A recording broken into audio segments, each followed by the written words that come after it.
Alright, Mike here.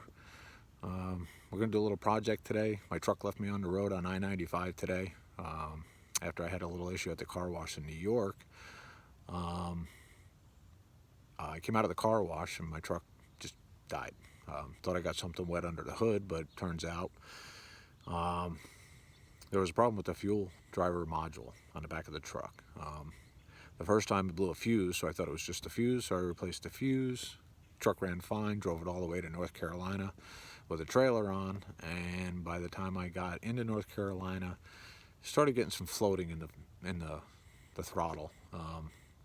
Couldn't tell if it was a tune-up issue or the tuner on the truck, but I shortly found out. I was driving on a wet road and the truck just died on the side of the road.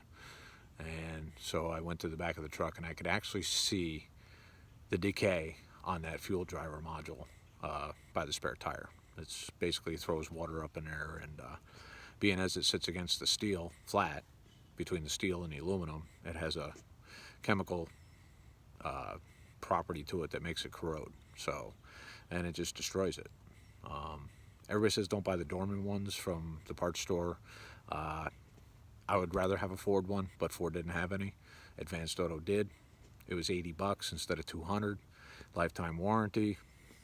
Well, we'll see what happens, but I'm going to show you where it is, what happened, and how to change it, and see if this helps somebody. So before you go and say my truck is dead, see if you got fuel pressure.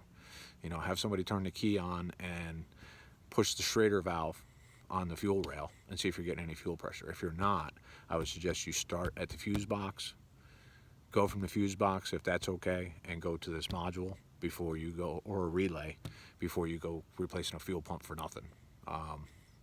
I thought the fuel pump died, but after doing a little research and chasing it down, I knew what fuse blew before. It didn't blow this time, so I knew there was another issue besides the fuse.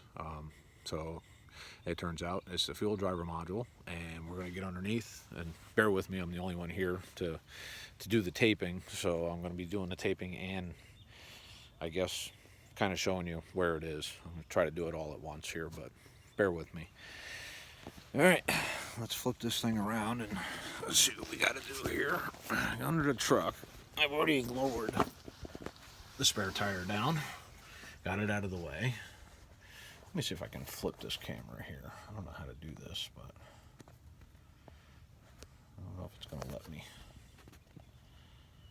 So I guess I can only do it after I shut it off. So I'm going to leave it on and do the best I can. There is the fuel driver module. You see my ratchet on there. All right. I already took and started this bolt. Well, you can see the wet spot around it right there. It has been raining out today, and for some reason it likes to get wet right there where that module is. And you can obviously see the corrosion on the part. And I'm going to take this other bolt out, but you can literally see that that aluminum is now dust, just dust. So my guess is it's all rotted on the back too, and it's getting wet from right there. So we went to Advanced and got a brandy new one. And it's got a lifetime warranty, by the way, for the $80. And we're going to take this one out and put the new one in and solve our problem. But also, these new ones have a little kit that comes with them. I don't know if you can see that, but what that is 2 bushings to keep it off the frame when you put the bolts in. So now the metal and the aluminum are not touching anymore, and there's no reason for the water to build up in there and corrode it. So at least somebody was thinking aftermarket wise to fix this problem, because obviously Ford knew it was a problem, and they get $200 for this part, and I don't know if it comes with the spacer kit from Ford. So this does, and I'm going to use it to keep water from building up back there, and we're going to fix the truck. It takes about probably 10 minutes. Let's do it. If I'm not in focus, I'm just going to apologize now. These bolts usually come out pretty easily, even though they're rusted. But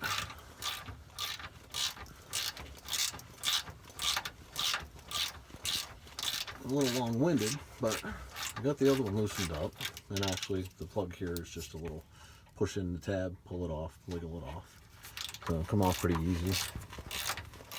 Probably should have some kind of weatherproof on that too, but I don't know. This doesn't look wet in there inside the plug. So,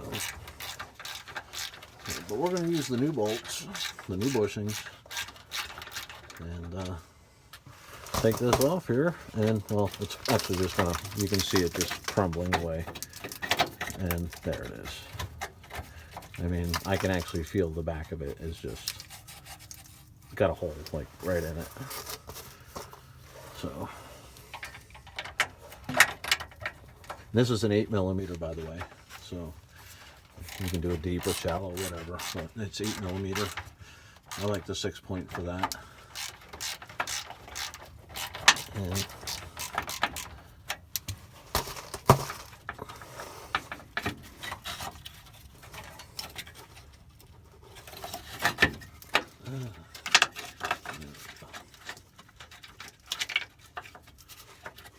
there. That is what this module looks like when it's all fugly and corroded and broken. So it's getting wet. See how it cracked right there too? It's actually heaved and cracked. You can actually see all of that. And so that's junk.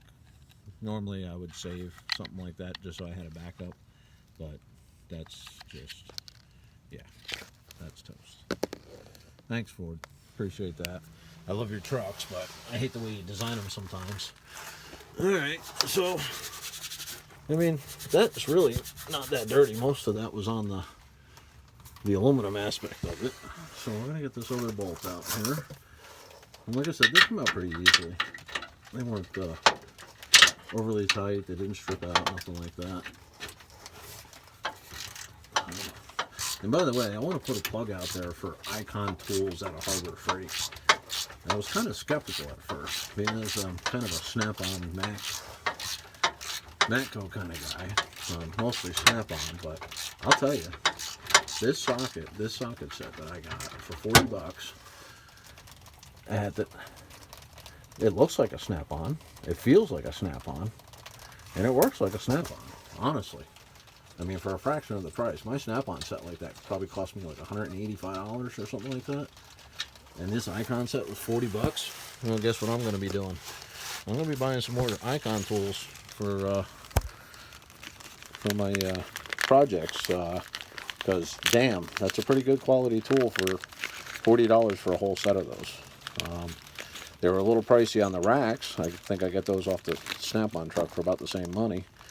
But, okay. Let me stop talking about Icon tools and get back to the job here. Alright. So, I'm going to put these bushings on the back and put the bolts through. So, bear with me here. I'm trying to do this with my hands and get the job done too.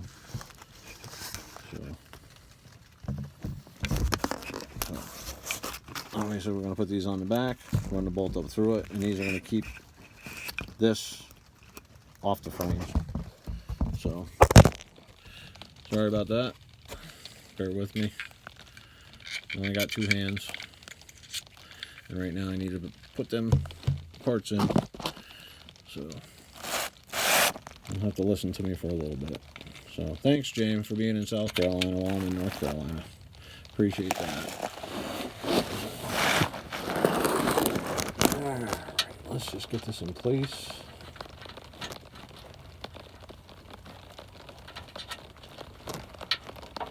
And the new bolts have the same thread, I believe.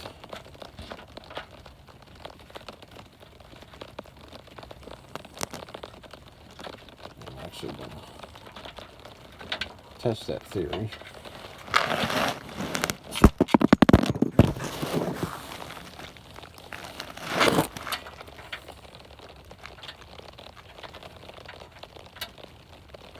Before I even get started.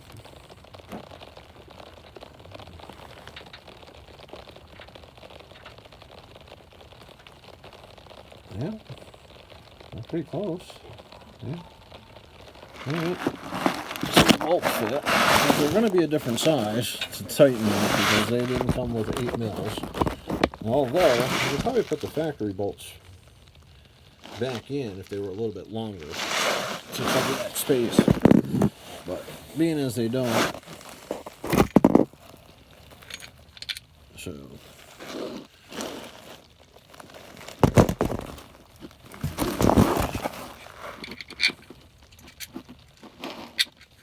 again, bear with me.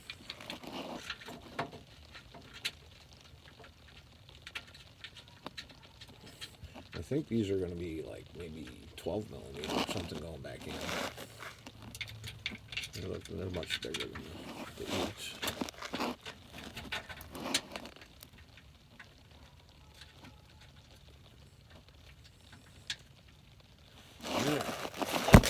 Back here. So again, sorry about that. I need both hands to do this. So if you look at it, there it is, back in place with the bushings behind it on both of them. And make sure you line that pin up right there with the hole in the frame when you go to tighten them up. And let me go find the socket that goes on there. I think it's, I don't know, it might be a 10. Let me grab my sockets here. And of course, you know, I have to work on the truck, so it's raining again.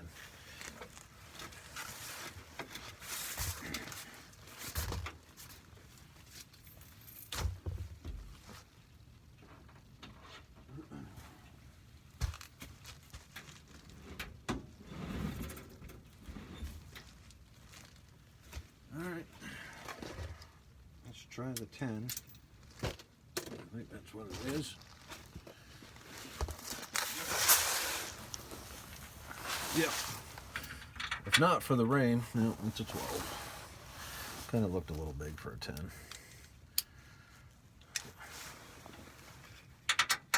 Yep, that's a 12. So, but yeah, probably if not for the rain, though, I wouldn't have found this problem. I was going down the highway, and the all right, tighten this up. And it was raining, and you know, it just kind of dawned on me. I came out of the car wash and it happened, blew the fuse. Now it's raining out and it's doing the same thing. And these things are known for that corrosion and whatnot on the back of them. So now we have the spacers in there. That shouldn't be an issue anymore.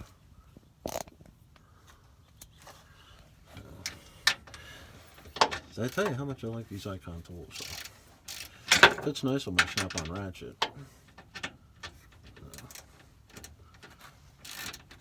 But I have a set of these snap-on ones, and they're like identical. If you put them side by side, you probably couldn't tell them apart if I put them in your hand and your eyes were closed. So, it's a pretty good quality tool for the money at Harbor Freight. Let's turn these in back in here. Put them out. Nothing with that ratchet. Yeah, I have kind of strong hands, so I don't know if everybody can do that, but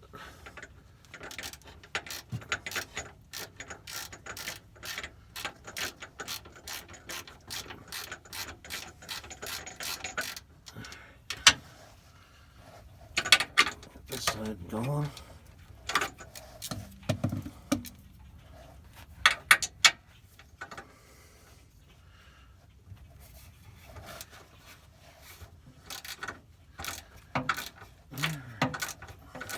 When we're done tightening this up, I'll plug it in, and the problem goes away forever. This is, like I said, a Dorman. Got a lifetime warranty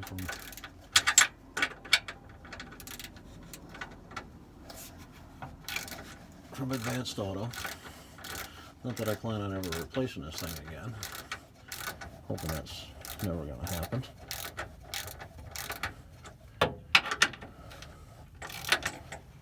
Alright.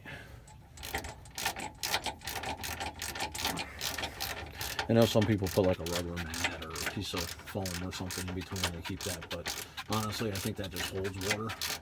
So I'd rather just it be free flowing past it and not touching.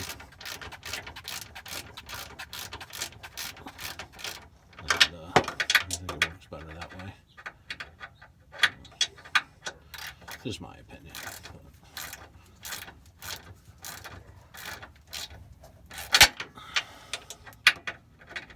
Alright, I'm gonna set you down again so I can two-hand this and get this shit done.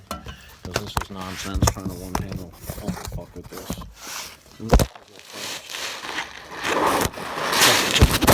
For no reason.